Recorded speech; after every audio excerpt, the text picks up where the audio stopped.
കുടുംബവിളക്ക് ഇത് പ്രേക്ഷകർക്ക് ഒരു അപ്രതീക്ഷിത ഒരു ട്വിസ്റ്റ് തന്നെയാണ്. ഒരു കിഡിലൻ പ്രൊമോ തന്നെയായിരുന്നു എന്ന് പുറത്തുവിട്ടത് വേറെ ഒന്നുമല്ല, നമ്മുടെ സുമിത്രയ്ക്ക് സിദ്ധാർത്ഥൻ കാത്തുവച്ച ആ ഒരു സമ്മാനം. സുമിത്ര ഇനി ശേഷിക്കുന്ന ജീവിതം ആരോടൊപ്പം എന്ന ചോദ്യങ്ങൾക്കൊക്കെ മറുപടിയായിരുന്നു ഇന്നത്തെ പ്രൊമോ. അപ്പോൾ ആദ്യം തന്നെ നമ്മുടെ അനിരുദ്ധ് ഇങ്ങനെ സുമിത്രയോട് പറയുന്നുണ്ട്, അമ്മക്കൊരു സർപ്രൈസ് ഉണ്ട്, അമ്മ വേഗം റെഡിയായിട്ട് എൻ്റെ കൂടെ വാന്നിങ്ങനെ പറയുന്നുണ്ട്. അപ്പോൾ സുമിത്ര പറയുന്നുണ്ട്, എന്താന്ന് പറമോനെ. അപ്പോൾ ഇങ്ങനെ അനിരുദ്ധ് ഇങ്ങനെ സമ്മതിക്കുന്നില്ല, ഇല്ല അമ്മയെ കാണിക്കാനുള്ളത് അതെന്നൊക്കെ പറഞ്ഞിങ്ങനെയൊക്കെ പറയുന്നുണ്ട് കേട്ടോ. അപ്പോൾ ശേഷം നമ്മുടെ എന്താ പറയുക, അനിരുദ്ധ് നമ്മുടെ സുമിത്രയെ ശ്രീനിലയത്തിലേക്ക് കൊണ്ടുപോകുന്ന ഒരു രംഗം തന്നെയാണ് നമുക്ക് കാണുവാൻ സാധിക്കുന്നത്.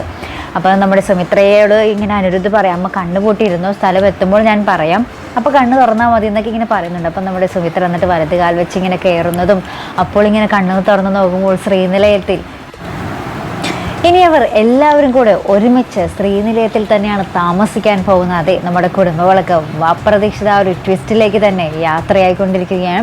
അപ്പം നമ്മുടെ അതിൻ്റെ ഇടയിൽ കാണിക്കുന്ന കുറച്ച് രംഗങ്ങൾ നമ്മളെ കാണിക്കുന്നുണ്ട്. പരമശിവത്തെ സിദ്ധാർത്ഥൻ പോകുന്നതിന് മുമ്പ് പരമശിവത്തെ പോയി കാണുന്നതും പിന്നെ അവർ തമ്മിൽ ഒരു വാക്കേറ്റവും കയ്യേറ്റവും തന്നെ ഉണ്ടാകുന്നുണ്ട് നമ്മൾ ഈ ശ്രീനിലയം പിടിച്ചു പറ്റാൻ വേണ്ടി. അപ്പോൾ അങ്ങനെയൊക്കെ കുറേ ശ്രമങ്ങളൊക്കെ നടത്തി. അപ്പം നമ്മുടെ സിദ്ധാർത്ഥൻ അനിരുദ്ധിൻ്റെ അടുത്ത് പറയുന്നുണ്ട്, അവളുടെ പാദങ്ങളിൽ പോലും തൊടാനുള്ള അർഹത ഇപ്പം എനിക്കില്ല, അവൾക്ക് വേണ്ടി ഇതെങ്കിലും എനിക്ക് ചെയ്തിട്ട് വേണം പോകാൻ എന്നിങ്ങനെ നമ്മുടെ അനിരുദ്ധിൻ്റെ അടുത്ത് സിദ്ധാർത്ഥൻ പറയുന്നൊക്കെ ഉണ്ട് കേട്ടോ. അപ്പോൾ ഇതൊക്കെ തന്നെയാണ് നമ്മുടെ ഇന്നത്തെ പ്രൊമോയിൽ കാണുവാൻ സാധിക്കുന്നത്. അപ്പോൾ എന്തായാലും നമ്മുടെ സുമിത്രയും മക്കളും എല്ലാവരും കൂടി ഇനി ശ്രീനിലയത്തിൽ സന്തോഷമായിട്ട് ജീവിക്കുന്നതൊക്കെ തന്നെയായിരിക്കും കേട്ടോ നമുക്കിനി വരുന്ന എപ്പിസോഡിൽ നമുക്ക് കാണുവാൻ സാധിക്കുന്നത്. അപ്പോൾ അതിനൊക്കെയായിട്ട് നമുക്ക് കാത്തിരുന്ന് കാണാം.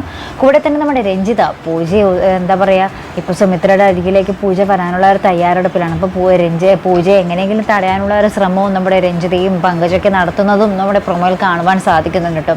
അപ്പോൾ എന്തായാലും അതിനൊക്കെയായിട്ട് നമുക്ക് കാത്തിരുന്ന് കാണാം. അപ്പോൾ ഇതുപോലെ പ്രൊമോ റിവ്യൂസിനും എപ്പിസോഡ് റിവ്യൂസിനും ഒക്കെ നിങ്ങൾ മറക്കാതെ ചാനൽ സബ്സ്ക്രൈബ് ചെയ്യുക.